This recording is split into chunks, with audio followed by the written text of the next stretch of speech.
안녕하십니까. 2월 8일 이슈이시다. 오늘 순서 시작합니다. 미국 정계에선 현재 논의되는 가장 핫한 이슈는 무엇일까요? 올림픽? 당연히 관심이 없고요. 인플레이션? 연준의 금리 인상만 바라보고 있는 상태고, 러시아의 우크라이나 침공? 이건 민주당만 목을 빼고 기다리고 있는 이슈입니다. 올해 중간선거는 다들 민주당이 참혹하게 패배할 것 다들 알고 있죠. 지금 의원들이 가장 관심 갖고 있는 사안은 의외로 바이든이 지명할 새로운 대법원 판사의 윤곽입니다.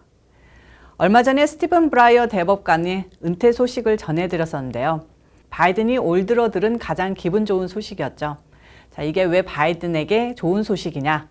솔직히 죽을 때까지 대법관직을 유지할 수 있는 브라이어 대법관이 반강제적으로 은퇴를 선택한 것은 민주당이 워낙 위기에 휩싸였기 때문입니다. 앞에서 말씀드렸다시피 특별한 일이 없는 한 오는 11월 실시되는 중간선거에서 민주당은 상하원 다수당 지위를 잃는 것은 물론 역사상 최악의 참패를 기록할 가능성이 너무나도 큽니다. 대통령의 인기가 하늘처럼 치솟고 인플레로 국민 민심이 밑바닥인데다가 우크라이나 사태, 코땡 사태 지속 등 뭐 하나 잘 되는 일이 없어서입니다. 이렇게 의회 다수당 자리를 잃은 이후에 브라이어 대법관이 은퇴한다면 후임 대법관이 바이든이 지명하게 될 흑인 여성이나 진보 성향 법조인으로 대체될 가능성도 함께 낮아집니다. 브라이어 대법관이 지금 시기에 은퇴한 것은 바이든이 입맛에 맞는 대법관을 밀어 넣을 수 있게 됐다는 뜻입니다. 그래서 바이든이 모처럼 화색이 돌았던 겁니다. 그럼 이제 관심사는 차기 대법관이 누가 될 것이냐, 바로 이건데요. 바이든 대선 공약이 흑인 여성 대법관을 탄생시킨다 이건데, 진보 성향 법조인은 많아도 대법관 정도의 실력이 되는 흑인 여성 변호사나 검사는 그렇게 많지 않습니다. 브라이어 대법관을 제외하고 현재 연방대법원 8명의 판사를 잠시 알아보면 존 로버츠 대법원을 비롯 브렛 캐버너, 엘레나 케이건, 닐 고서치, 에이미 코니 베럿, 소니아 소토마요르, 클래런스 토머스, 세뮤얼 엘리토입니다. 이 중 6명은 보수 성향이고 2명은 진보인데요. 솔직히 보수 성향이라고 하더라도 결정적인 순간 왼쪽 손을 들어주는 때도 꽤 많습니다. 어쨌든 이분들 스펙이 장난 아닌데요. 이 정도 실력을 갖춘 흑인 여성 대법관 후보를 찾는 것은 쉽지 않은 일입니다. 그런데요, 바이든은 2월 중 흑인 여성 가운데 후임자를 지명하겠다고 밝혔는데, 후임 물색 작업을 총지휘하는 인물이 다름 아닌 카말라 해리스 부통령입니다. 워낙 무능하고 놀고 먹는 것으로 이미지가 굳어지고 있는데 카말라 언니도 법조 분야에서의 이력은 화려합니다. 캘리포니아주 검찰총장, 상원법사위원회 소속 의원 등을 거쳤습니다. 캘리포니아주 검찰총장을 지낼 때 강력 범죄 소탕, 소수인종 차별 금지 등에서 업적을 나름 쌓았습니다. 정치에 뛰어든 이후에도 청문회에서 법조인 출신의 면면을 화려하게 드러냈었는데요. 상원의원이 된 뒤에는 법사위 핵심 멤버로 활약하며 청문회 스타로 떠올랐습니다. 2018년 성추모 의혹에 휩싸인 브렛 캐버너 연방대법관 인준 청문회 때 활약은 민주당 사이에서는 레전드로 통합니다. 이런 해리스이기에 부통령이 된다고 했을 때 엄청나게 경계하는 눈초리가 많았죠. 발톱을 숨겨놨다가 바이든 임기 중 갑작스런 사태를 노리고 있다는 등등. 근데 막상 겪어보니까 불행인지 다행인지 해리스가 개인적 능력치가 뛰어난지는 몰라도 조직을 운영하는 법이나 통솔하기에는 그릇도 작고 실력도 형편없다는 사실이 드러나고 말았습니다. 지지율도 엉망인데요. 지난달 여론조사 기관 레거의 조사에 따르면 해리스 부통령의 국정수행 능력에 대한 긍정평가는 42%인 반면 부정평가는 56%로 바이든에 대한 지지도와 비슷하거나 조금 낮은 수준입니다. 그래서 민주당 내 일각에서는 해리스를 이참에 대법관으로 보내고 새로운 부통령을 들이자는 의견이 커지고 있는 겁니다. 새로운 부통령 후보는 조금 후에 살펴보겠고, 다시 해리스 얘기로 돌아오면요. 정치 전문 매체 폴리티코 등에 따르면 해리스 대법원 움직임은 일선 의원들 사이에서 단순한 희망사항으로 거론되던 것에서 점차 구체적인 윤곽을 드러내고 있습니다. 처음에는 팍스뉴스 등 보수 성향 매체들이 해리스 대법관 가능성을 띄우기 시작했지만 민주당에서도 상당한 지지를 확보하고 있고요. 동조하는 20, 30명의 의원들은 브라이어 대법관 은퇴 발표가 나오자마자 소셜미디어에 해리스 대법관은 어떨까 등의 메시지를 공유하며 분위기를 유도하고 있다고 하네요. 지금 대법관 후보 물망에 오르는 이들이 커탄지 브라운 잭슨 연방 항소법원 판사, 레온드라 크루 캘리포니아주 대법원 대법관 등인데 이들보다 해리스가 스펙이 뒤지지도 않고 대법관에 어울린다는 소리죠. 근데 가장 큰 문제는 대법관 후보를 찾는 업무가 해리스 소관이라는 겁니다. 중이 제 머리 못 강다고 자기가 자기를 대법관 후보로 지명하기에는 솔직히 많이 부끄럽고 민망하죠. 그럼 그냥 바이든이 해줘야 하는데 그건 또 쉽냐? 결코 아닙니다. 부통령을 대법관으로 보내는 게 결코 영전이 아니기 때문입니다. 쟤는 부통령 못하니까 대법관으로 보내지는군, 이런 말이 더 나오게 되는 인사라 백악관이 우선 엄청나게 부담입니다.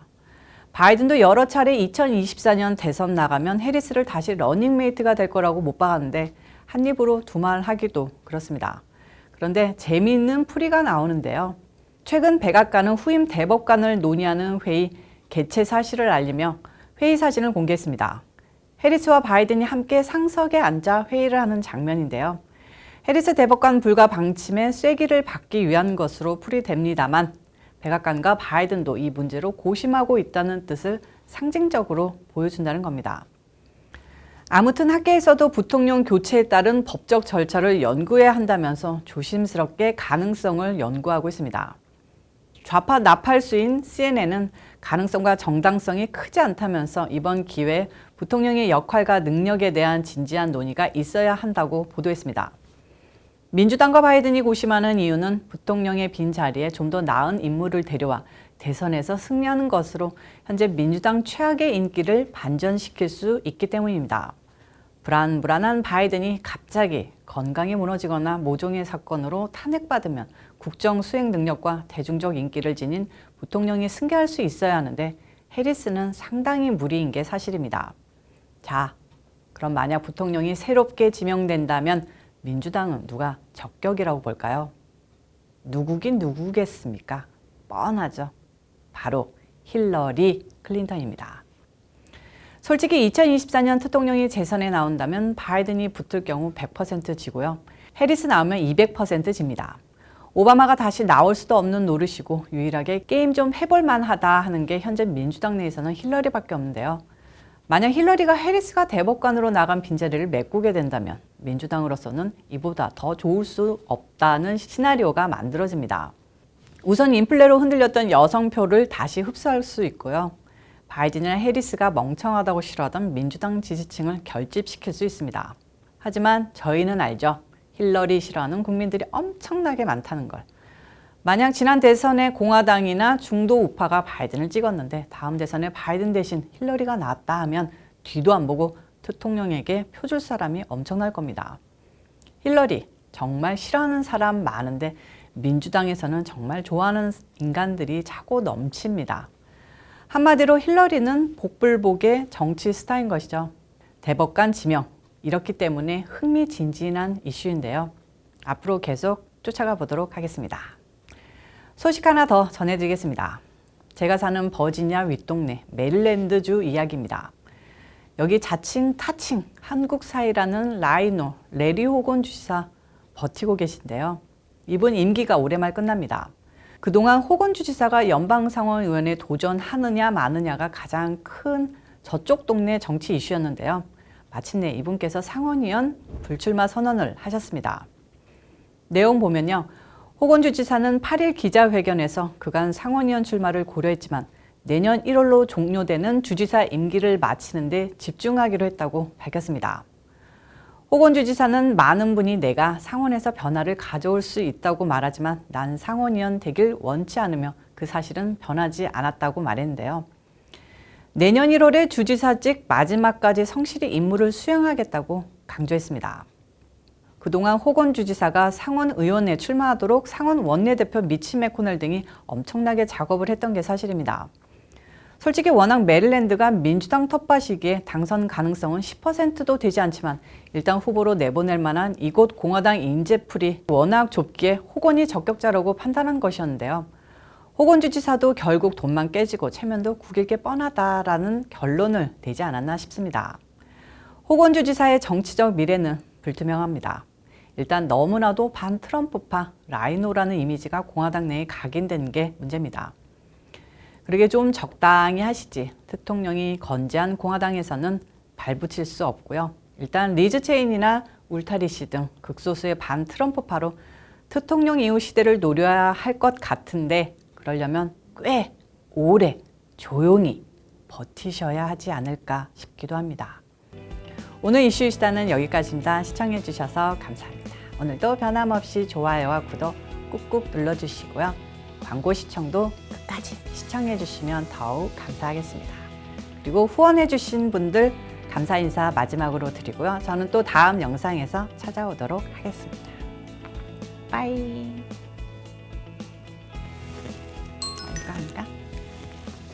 이렇게 할까? 내일 보겠습니다.